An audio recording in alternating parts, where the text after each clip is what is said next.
Hello students, कैसे हैं आप सब लोग। Welcome all our students in our channel educator of Delhi. Students, काफ़ी टाइम बाद मैं अपना वीडियो आपके बीच में लेके आया हूँ।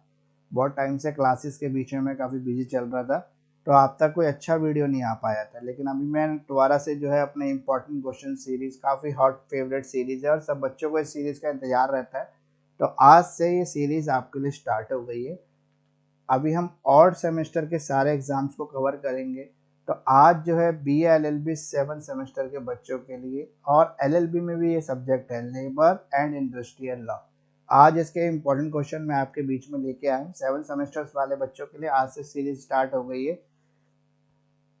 बार बार मुझे कहते हुए ये लगता है आपको, अब तो पता लग ही गया होगा बच्चों को कि 70% मार्क्स जो है वो गारंटेड है। अगर आप ये क्वेश्चन, मेरे बताए हुए ये क्वेश्चन करके एग्जाम देने चले जाते हैं, तो आपको 70% मार्क्स लेने से कोई नहीं रोक सकता। बट मैं बार बार ये कहता हूँ कि आंसर्स इतनी अच्छी तरीके से तैयार करना, प्रेजेंटेशन इतनी बढ़िया रखना कि आपको एग्जाम में मार्क्स, कोई भी एग्जामिनर हो, कैसा भी एग्जामिनर हो, काट ना पाए। तो एग्ज़ाम में यही आएगा, गारंटेड है मुकेश किरार सर की। और मैं मुकेश किरार आपको इस बार भी गारंटी देता हूँ कि 7 सेमेस्टर में भी आपके अच्छे मार्क्स आएंगे। तो आइए स्टूडेंट, शुरू करते हैं आज का वीडियो। देखते हैं कि आज हम अपने in labour and industrial law के कौन सा ऐसे इंपॉर्टेंट क्वेश्चन है जिसको करने से हमारे मार्क्स आ सकते हैं। तो educator of Delhi, important question with answers हैं। लेबर एंड इंडस्ट्रियल लॉ आज हम कवर कर रहे हैं। B L L B 7 semester के स्टूडेंट्स के लिए पहला पेपर लेबर इंडस्ट्रियल लॉ का होता है। तो इंडस्ट्रियल डिस्प्यूट एक्ट, इसमें कई एक्ट हैं और हर एक्ट के अलग अलग इंपॉर्टेंट क्वेश्चन मैंने आपको लिखे हैं ताकि थॉरो सिलेबस कंप्लीट हो जाए, इंपॉर्टेंट क्वेश्चन कोई भी ना बचे। कैसा भी पेपर आ जाए आप इजीली अटेम्प्ट कर पाएंगे, मेरी गारंटी इन क्वेश्चंस को करने के बाद। तो पहला एक्ट जो हम कवर कर रहे हैं, इंडस्ट्रियल डिस्प्यूट एक्ट 1947। इसके इंपॉर्टेंट क्वेश्चंस में जो पहला क्वेश्चन है वो है, when can individual dispute become the industrial dispute. कब एक व्यक्ति का डिस्प्यूट जो है वो एक इंडस्ट्री के डिस्प्यूट में चेंज हो जाता है। डिफाइन करें industries and it's attributes. Industries और उसके एट्रीब्यूट्स क्या है ये बताइए। Scope, object and main features of industrial dispute act. Industrial dispute act के स्कोप क्या है, ऑब्जेक्ट क्या है, मेन फीचर्स क्या है इसके, ये बताना है आपको। Lockout is a weapon in the hands of employer. Employer के हाथ में लॉकआउट जो है एक वेपन की तरह है जिसको एम्प्लॉयर यूज करता है।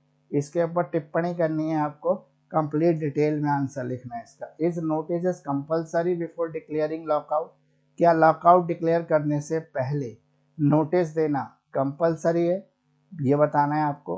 Define illegal lockouts and it's penalty. Illegal lockouts क्या होते हैं और इलीगल लॉकआउट्स करने पर उसकी क्या पेनल्टी एम्प्लॉयर को भुगतनी पड़ सकती है। स्ट्राइक्स और इस काइंड्स, स्ट्राइक के काइंड्स लिखने हैं आपको, स्ट्राइक के बारे में बताना है। causes when it's become illegal and its penalty। ऐसे कौन से कारण हैं जिसकी वजह से स्ट्राइक जो है वो इलीगल हो जाती है। Strike is a weapon in the hands of workman.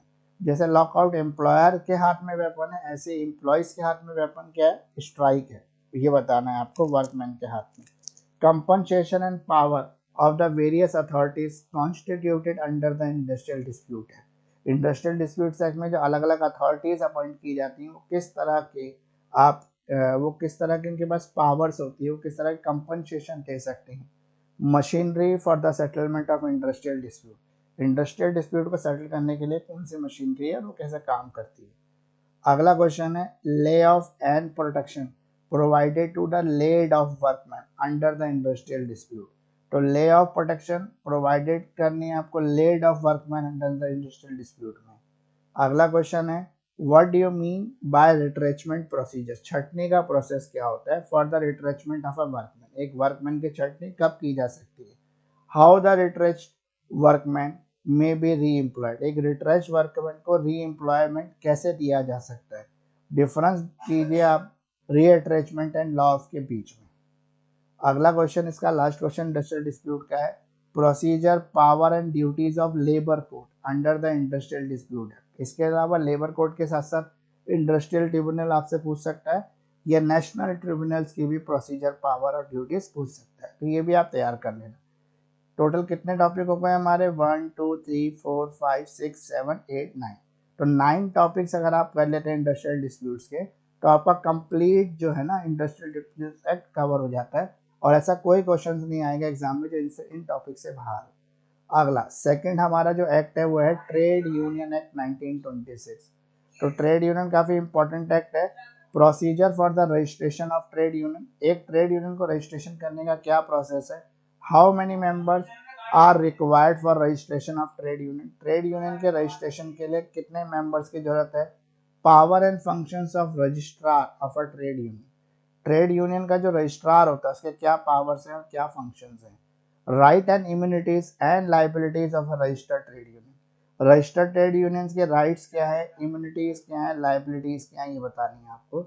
Discuss the collective bargain, collective bargaining क्या होती है and growth of a trade union in India, और इंडिया में ट्रेड यूनियन की ग्रोथ क्या है इसके बारे में आपको बताना है।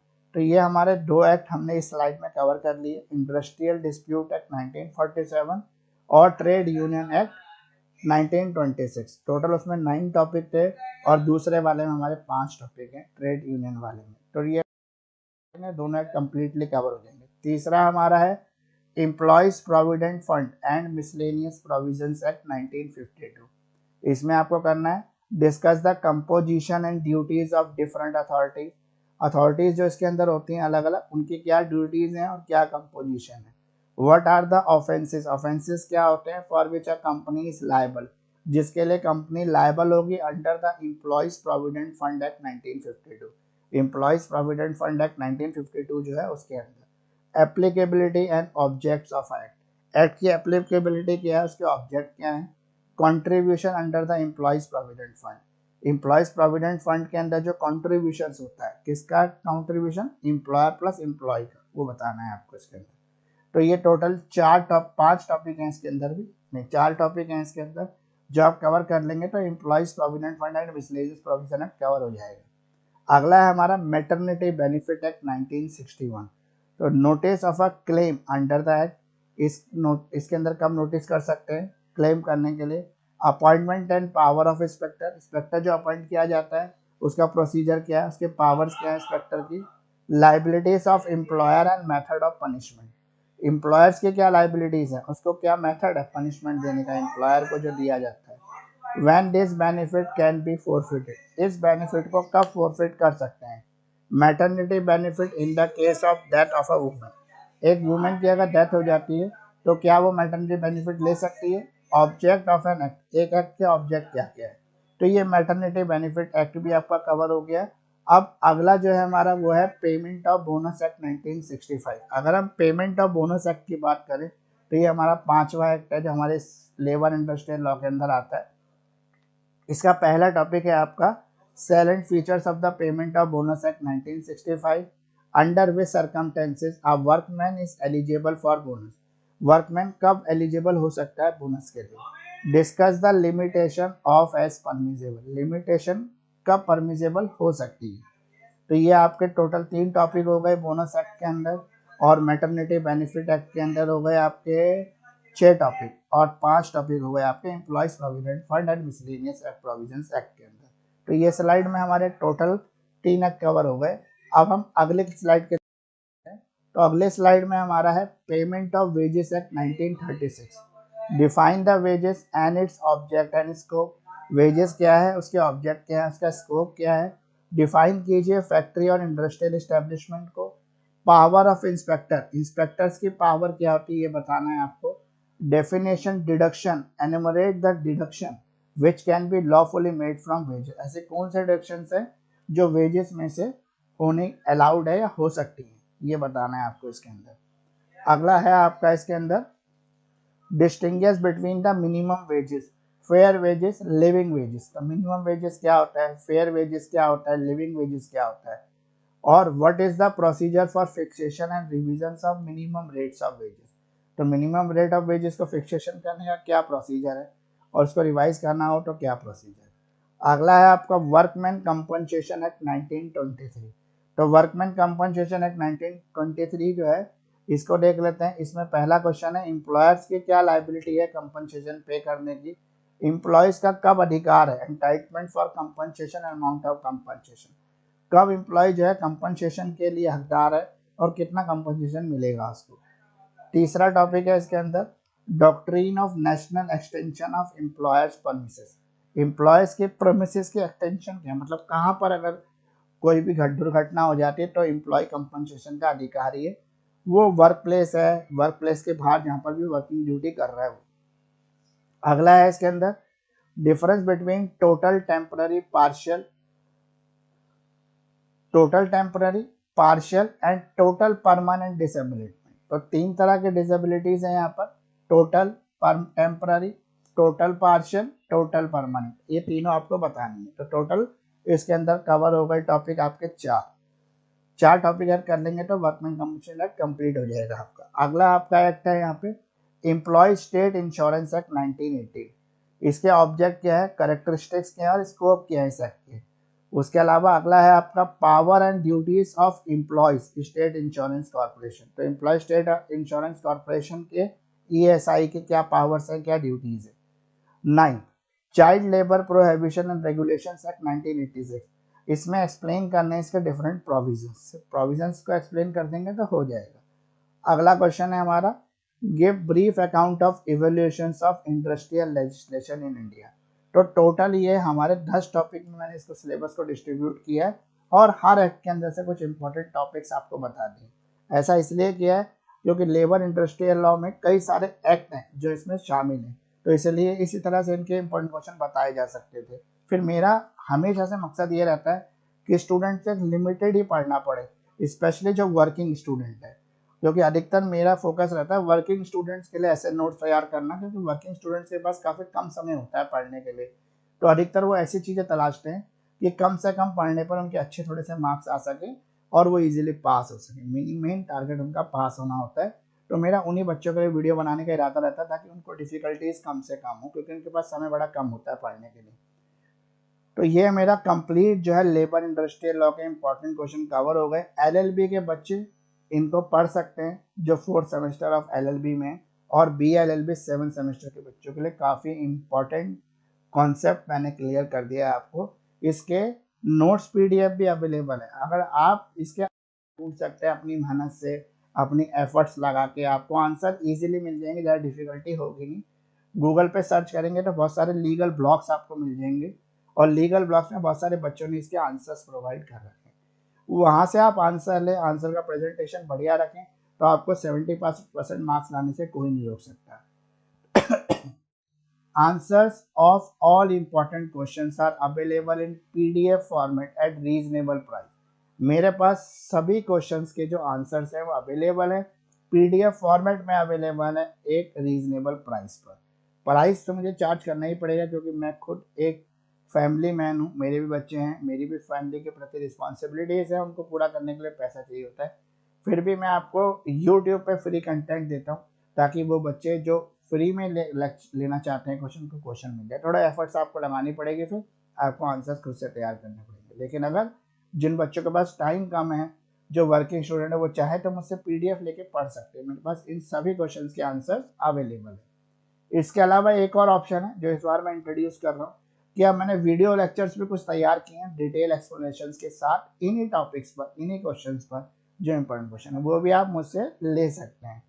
तो किसी भी तरह की क्वेरी आपकी है, कुछ भी आप पूछना चाहते हैं, कुछ बात करना चाहते हैं, कुछ डाउट्स हैं आपको, तो 24/7 में आपके लिए अवेलेबल है। एजुकेटर ऑफ दिल्ली आपके लिए अवेलेबल है। आप मुझे व्हाट्सएप कर सकते हैं, आप मुझे कॉल कर सकते हैं, मेरा नंबर है 9811948855। आप चाहें तो मुझे मेल कर सकते हैं, ईमेल्स के थ्रू आप मुझसे कांटेक्ट कर सकते हैं। kirar29.mukesh@gmail.com मेरा ईमेल आईडी है, यहाँ पर आप मुझे मेल भी कर सकते हैं। आप लास्ट में मैं हमेशा थोड़ा सेल्फिश होकर इन चीज़ों को बोल देता हूँ और आप बहुत ज़्यादा मेरा साथ देते हैं, मेरे वीडियो को प्रमोट करते हैं, अपने सारे कॉलेज के ग्रुपों में आपने वायरल किया है वीडियो को, तब जाके मुझे इतना प्यार मिला है स्टूडेंट्स का। और इसी तरीके से हमारा चैनल और ग्रोथ करे, मैं आपके लिए इस तरह की वीडियो लाता रहूँ तो फ्यूचर में हमारे रिलेशन और स्ट्रांग हो। तो प्लीज़ लाइक करें, शेयर करें, सब्सक्राइब करें आवर यूट्यूब चैनल। हमारे यूट्यूब चैनल को सभी बच्चे जिन्होंने अभी तक भी लाइक नहीं किया, शेयर नहीं किया, सब्सक्राइब नहीं किया, वो शेयर भी करें, सब्सक्राइब भी करें, लाइक भी करें। बहुत सारे बच्चे ऐसे हैं पूरा वीडियो देखते हैं, हर साल देखते हैं, लेकिन उन्होंने अभी तक भी सब्सक्राइब नहीं किया। वो बार बार गूगल पे एजुकेटर ऑफ दिल्ली लिख के सर्च करते हैं, फिर वीडियो तक पहुँचते हैं। तो यार सब्सक्राइब कर लो, क्या प्रॉब्लम। बल्कि आपको तो अपने सारे ग्रुपों में भी वायरल करना चाहिए। सर की ग्रोथ होगी तभी तो आपके वीडियो लगातार आते रहेंगे।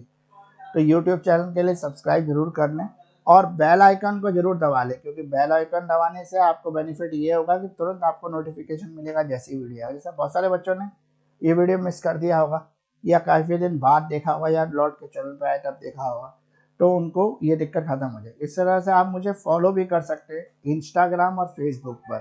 दोनों पर मेरा एजुकेटर ऑफ दिल्ली के नाम से फेसबुक पेज भी है और मेरा इंस्टाग्राम अकाउंट भी, वहाँ भी आप मुझे फॉलो कर सकते हैं। तो स्टूडेंट अब समय वेस्ट ना करें और इंडस्ट्रियल एंड लेबर लॉ को पढ़ना शुरू कर दें। यूनिवर्सिटी के एग्ज़ाम, एक चीज़ और मैं लास्ट में बता दूं कि जैसे हम कई वायरल न्यूज़ देख रहे हैं अभी कि 20 दिसंबर से एग्ज़ाम शुरू हो सकते हैं बच्चों के। तो मेरा अपना ये मानना है कि 20 दिसंबर से शायद आपके एग्ज़ाम शुरू नहीं हो सकते, क्योंकि 5 दिसंबर तक एग्ज़ाम की लास्ट डेट है एग्जामिनेशन फॉर्म भरने की। लेकिन मैं ये मानता हूँ कि जनवरी में डेफिनेटली आपके एग्ज़ाम फर्स्ट वीक या सेकंड वीक तक शुरू हो जाएंगे। तो उसी हिसाब से आज ही से पढ़ना शुरू कर दें, तैयारी शुरू कर दें। और एजुकेटर ऑफ दिल्ली को इतना प्यार देने के लिए बहुत बहुत शुक्रिया, बहुत बहुत धन्यवाद। इसी तरह से हमारे साथ जुड़े रहिए।